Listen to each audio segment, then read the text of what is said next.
Welcome to the classes of Shiksha Angan Senior. So we have already started the classes of Master's Program of EU, Master of Arts in Education. So from today onwards, we will start discussing about MES 011 Education. So MES 011 from Block 1 Unit 1 and simultaneously MES 056 uh, discussion will also continue. Other units will also be discussed in the next class. So from each course code we will discuss each unit. Like today I'm discussing about MES 011 Block 1 Unit 1. Unit 1 Education as an operational aspect of society, exploring structural interdependencies, core social subsystem and drivers of cultural progression. We will discuss about this unit. So without wasting time, we will move towards the discussion.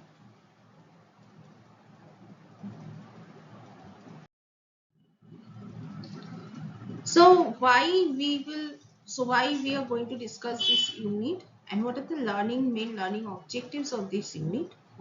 The main learning objectives are social subsystem, to understand the exact structural relationship that characterize education as a core component of society, evolved societal needs, to analyze how historical educational institutions emerged primarily to serve as a critical societal requirements,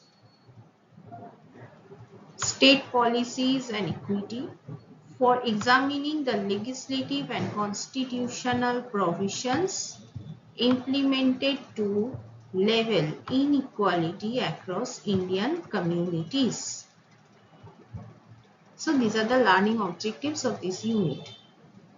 Now let's move to the point. The concept of a system. So before discussing about education as a system, before discussing the various aspects of education, first of all we need to know about what is a system or what is the concept of a system. A system represents a dedicated set of interrelated, mutually dependent units including individuals, institutions, and beliefs. A structural shift in any single unit directly triggers modification elsewhere across the entire structure. So, here we can see that system is a set of interrelated mutually dependent units including individuals, institutions and beliefs. It is a structural shift in any single unit which triggers modification, which triggers the changes elsewhere across the entire structure. So if we see the biological analogy, what we say from biological perspective, if we see system, it is like human respiratory or digestive system. If one organ falters, the functional equilibrium of the entire organism is compromised. So this is the fact. If we see system in our biological perspective, we can see, we all know very well that if one organ fails to function properly in a human body, then other organ also gets affected automatically, because each and every organ is interrelated. Each and every function of the organ is interrelated with every aspect of our human body. So if one organ fails to function properly, then other organs are also being affected. And not only the organs are affected, simultaneously blood circulation, digestive system, our then way of getting nutrients from each and every food particles from each and every food, that system also gets affected. So if we understand system by relating, by thinking it by through our biological perspective, then the concept will become very clearer to everybody.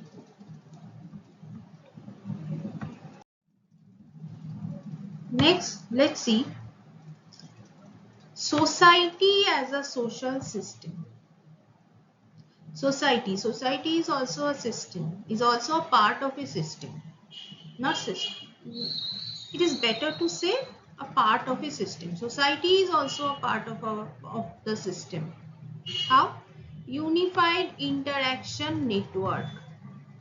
Social system represents the structured pathway of interaction where political, economic, transport and family frameworks align seamlessly to achieve key societal objectives.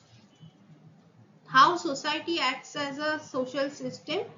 Unified interaction networks, because social system represents a structured pathway of interaction is being represented by the social system where political thoughts, economic views, transport and family framework align seamlessly for achieving the societal objectives. Now let's see interdependent subsystem. No system succeeds in isolation. This is the fact that any system doesn't work in an isolated way. It doesn't succeed in isolation. By achieving complex national goals like universal literacy or socio-economic upliftment of historically marginalized groups, it requires a precise coordination across political and financial domains. So, for achieving any sorts of goals like universal literacy or socio-economic upliftment of a historically marginalized group, it requires coordination, because without coordination, it is quite impossible to achieve a goal. So if a coordination is there, then to achieve a goal becomes a bit easier across political and financial domain. Not only here political and financial domains are mentioned, but whatever the domains are, if there is a proper coordination, then it becomes very easier to achieve the goal. No difficulty or no barrier.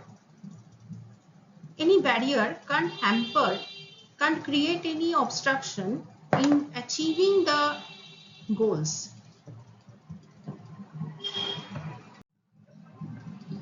Education as a subsystem. Education as a subsystem. Education is also a part of our subsystem. But how it acts as a subsystem? Education functions as a self-contained system with dedicated entities, UGC, NCERT, ministries, school, PTAs, working towards transmitting values and creating human capital.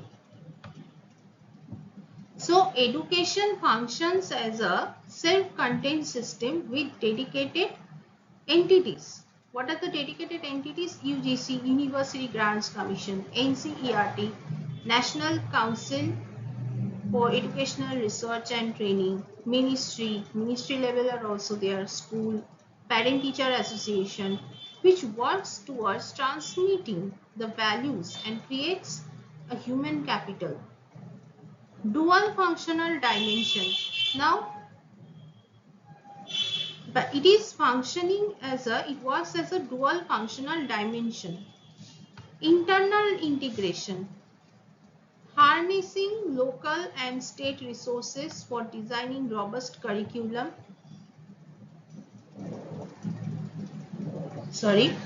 In case of internal integration, it harnesses local and state resources for designing robust curriculum. External dynamic support for transforming students into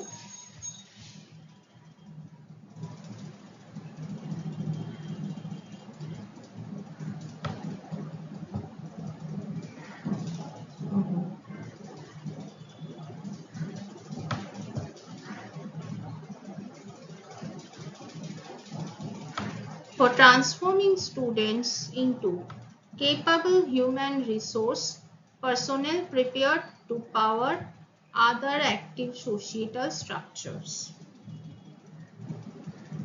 These are the external dynamic support.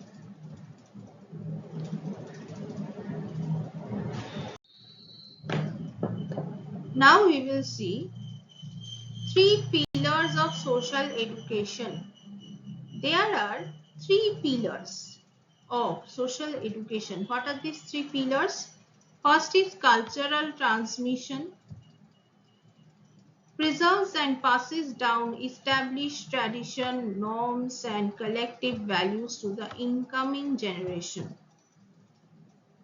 So, in case of cultural transmission, what we say, which culture preserves and passes established norms, traditions, and values to the upcoming generation.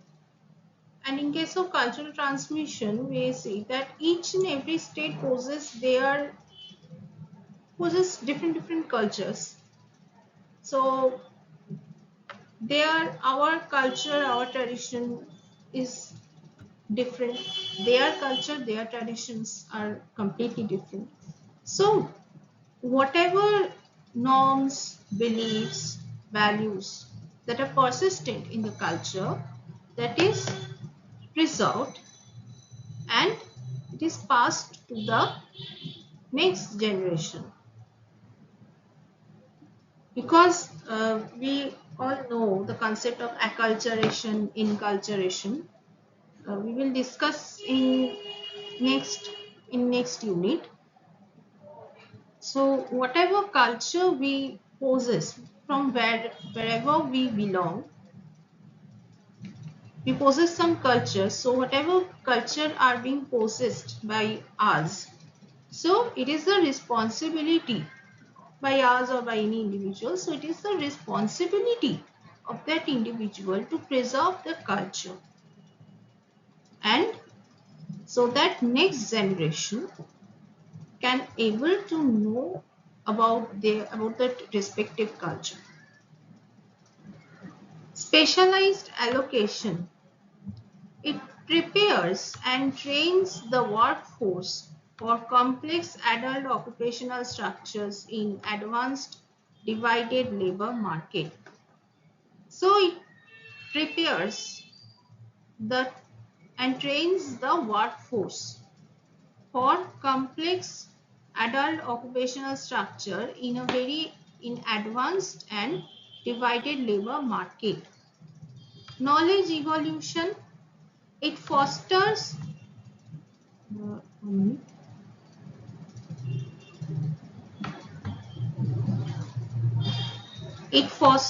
ongoing scientific research, discovery, and rational critics for reconstructing outdated custom. So In case of knowledge evolution, it fosters the ongoing scientific research, new discoveries, and rational critics. Criticism is criticism is very common in today's perspective, because the people became so judgmental. We cannot leave a single issue for making judgment, whether it is liked by others or not, but we can't resist ourselves to make judgments. And but now in the present scenario, criticism has reached in such a uh, disappointing manner. But sometimes criticism always is welcome, but criticism welcome, rather it is better to say that people can do criticism, and it is the nature of people to make criticisms. But criticism should be constructive and should be made in such a way so that it can't hurt the sentiment of other people. You can make criticism, but that should be rational and that should be constructive, so that that respective individual can take a lesson from that, so that he or she can improve himself or herself for the near future. But maximum people, what they do is they criticize each and every issue in such a way that they doesn't think that it may can hurt others' feelings, others' sentiment. So before doing any criticism, first of all, one thing have to be kept in mind, that whether the criticism which is being going, which will be done by that person, whether it is rational or good, or whether it is constructive or not. So criticism should be, so okay, let's come back to the unit. So criticism should be rational, so that outdated custom can be reconstructed.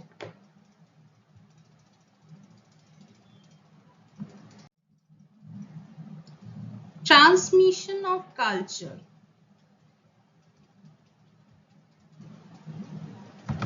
Transmission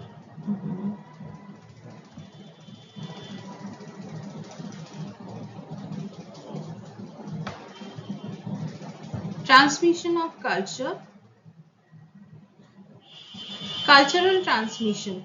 So just now I am discussing about, I have used the term enculturation and acculturation.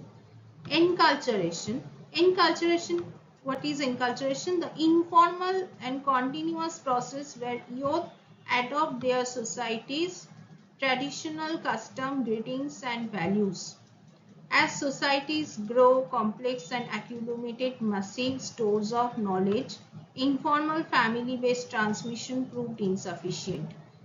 Formal education systems were institutionalized to systematically preserve and enrich cultural heritage. So what is enculturation? Enculturation means it's a continuous and informal process where individual, whether he or she is a young personnel or a senior most person, whoever it is, adopt their society's cultural adopt their society's traditions, their custom, their greetings, their values. And as societies are growing complex and accumulated, there is a massive store of knowledge where informal family-based transmission proved insufficient. So that's why formal education systems were institutionalized to systematically preserve and enrich the cultural heritage in a systematic manner. That's why it is regarded as enculturation.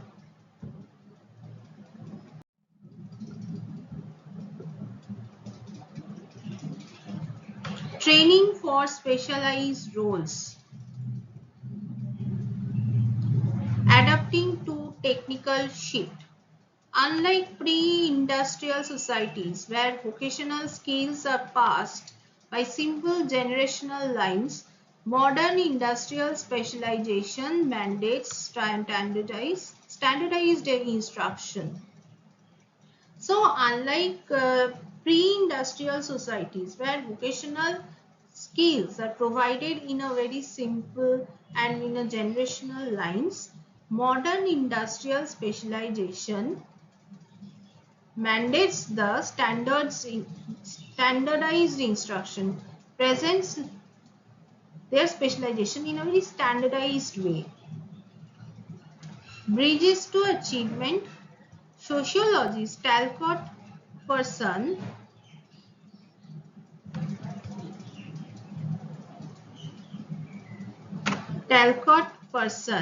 argues school bridges early familial status ascribed by birth to adult societal status earned via specialized universal achievements. So, how it can be bridged?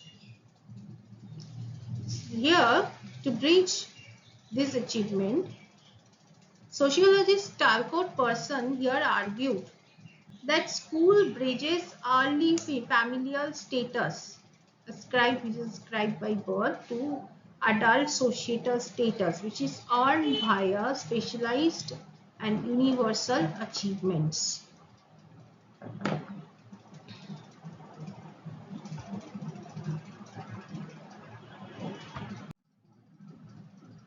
Education and social change.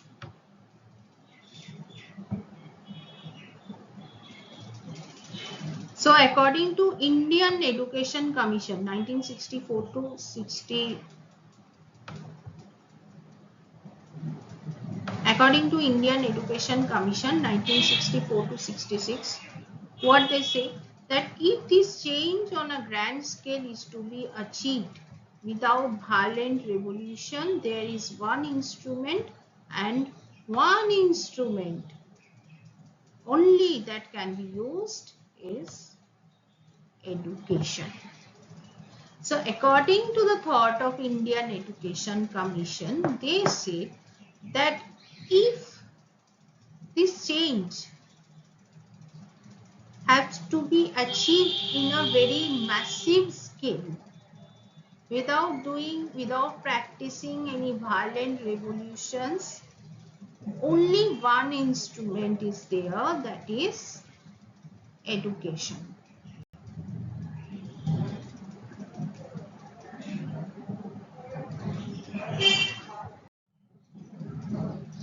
Socio-economic development. Primary literacy index here is 85%. Technical specialization 65%. GDP growth correlation, it is 8.1% GDP growth, 5 to 6.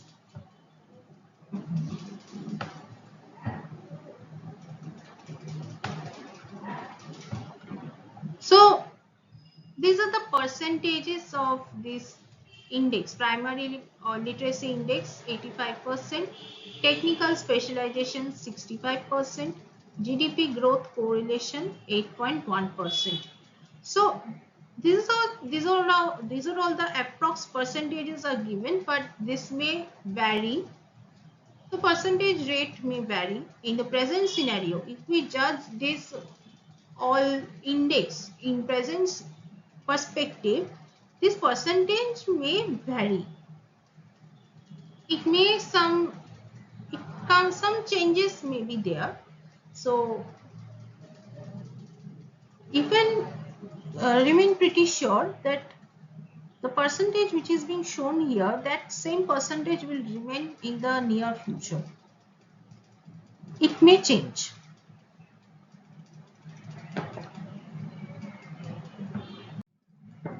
Political ideologies. Now some ideologies are there. Political ideologies. Political system, primary purpose of education, target group or focus area. Fascism. What are their primary purpose? Supremacy of the state, discarding individual choice to glorify national power. So, according to fascism, their primary purpose of education is the supremacy of the state and discarding individual choice to glorify national power. Think, just for glorifying national power, individual cannot possess any sorts of choices. This thought is being possessed by fascism. And what are their target groups and focus area? Elite administrator, physical military excellence, and strict state discipline. These are the target group of, these are the target groups according to fascism. Next comes communism. Fostering a classless collective working for the economic good of the state. Their primary purpose of education, according to the perspective of communism, they just fosters a classless collective working for the economic benefit of the state. Just for the economic benefit of the state, they fostered classless and a collective society. And their target group or focus area are proletariat, highly specialized work roles, omitting personal career option. See, these are their target areas. Those who are proletariat, those who have highly specialized work roles, and those who have that omitting personal career option. Those who haven't possess, those who doesn't have any sorts of personal choices about their career. These category people are the target group of communism according to target groups for the communism society. Next comes democracy. Primary purpose is inculcating civic responsibility, social self-realization and political freedom. Whereas in case of democracy, the primary purpose is to inculcate civic responsibility among individuals, to make a social self-realization and to provide freedom, especially political freedom. And who are the target groups? Every citizen. Unlimited acquisition of knowledge. There should be no boundary. There is no boundary and no barrier in case of acquisition of knowledge. And personal critical thinking. Individual can have their own critical thinking. They can think of their own. They can make choices of their own. There is no restriction and no barriers are there in case of critical thinking and in case of making any sorts of choices, personal choices in democracy. Now let's see the next point. Evolution of Indian education. Now we will discuss how Indian education has been evolved. Because through various phases, if we start from ancient phase, colonial phase, several phases were there behind the evolution of Indian education. So first phase is ancient and medieval. Rigid Vedic, Buddhist and Jain models, decentralized, caste-dependent, traditional schooling networks. So if we see the ancient time, in ancient and in medieval time, There was the practices of rigid Vedic,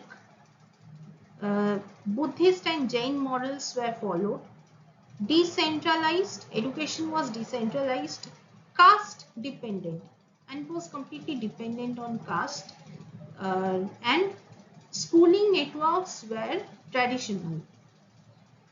Next comes colonial era. Before the independence, when Britishers were ruling in India that time, Macaulay's Minute established English as the primary medium to build subordinate administrative workforces. So in the time of colonial era, what we see that time Macaulay Minute were established, and they established the English language as the primary medium for building the subordinate administrative workforces.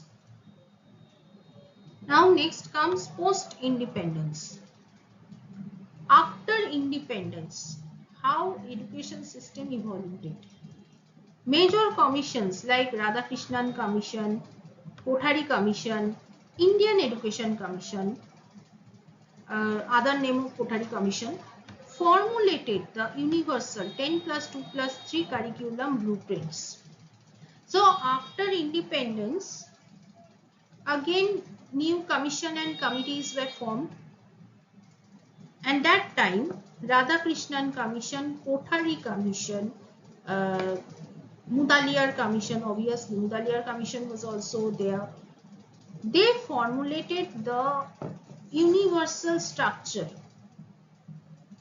of education, and they also made some, and this various commission made several recommendations according to the need, by noticing the needs and the requirements, and also what deficits were there in the previous education commission before independence. Before independence also there were several committees and commissions on education. They also worked in their own way, but still now there were some deficits. Some deficits were there. So that's why after independence, the new commission and committees which were formed, so that deficiencies doesn't repeat, so that it doesn't get repeated in the near future. So that's why they also suggested some recommendations, some blueprints for reconstructing the education system. And as usual, we all know after independence, the 10 plus 2 plus 3 structure were formulated by the Kothari Commission in the year 1964, and curriculum blueprints were also prepared by them according to, and curriculum blueprints were being prepared by the Kothari Commission according to this 10 plus 2 plus 3 structure. Now comes NP 1986, National Policy on Education launched Operation Blackboard to guarantee literacy access and vocational training. Now next comes the National Policy on Education 1986. So this education policy launched Operation Blackboard to ensuring literacy access and vocational training. And now after 1986, we were now going through NEP 2020, and each and every curriculum structures are prepared according to the norms of NEP 2020, as we all know. And not only in case of higher study, in case of school level education, school education system is also being now development process, curriculum reformation is also going on according to the norms and regulations of NEP 2020.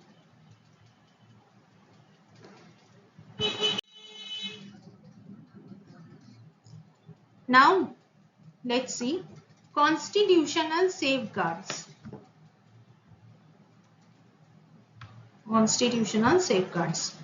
Article 45, Directive Principle, mandates the state to provide free and compulsory basic education to all children until they reach 14 years of age. So what is being stated in Article 45? It is clearly stated that each and every state should provide free and basic compulsory education to all children until they reach the age of, until they reach 14 years of age. So up to 14 years age, education is compulsory for all, irrespective of caste, creed, religion and state. Article 29 and 30, minority rights. It preserves the minority cultural and linguistic identities by providing guarantee to their absolute right to run chosen educational academics. In Article 29 and 30, minority rights, according to this article, they are preservation of minority cultural and linguistic identities, guarantee by providing guarantee to their absolute right to run, to choose educational academics institutions according to their choice. Article 15 and 16, anti-discrimination. It strictly bans institutional discrimination on grounds of caste, sex or race, providing direct affirmative action reserves.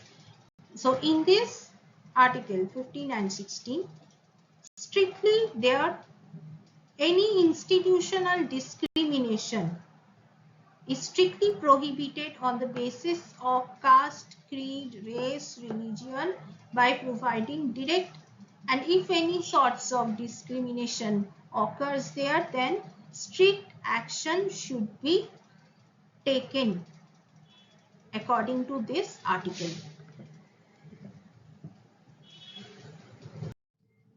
Okay, so here is the end of discussion. So I have taken too much time and discussed the entire unit in a single day.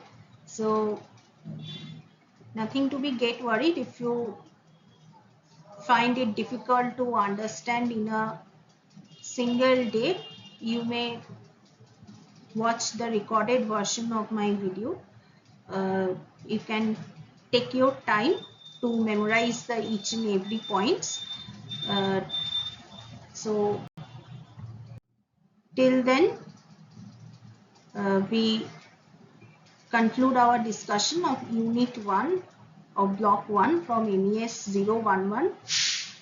We will meet in the next class and we will discuss another one course code from another one block, another one unit I will discuss there.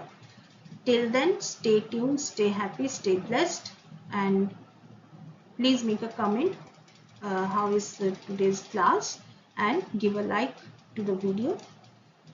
Till then, stay happy, and also question answer discussion I will also do there.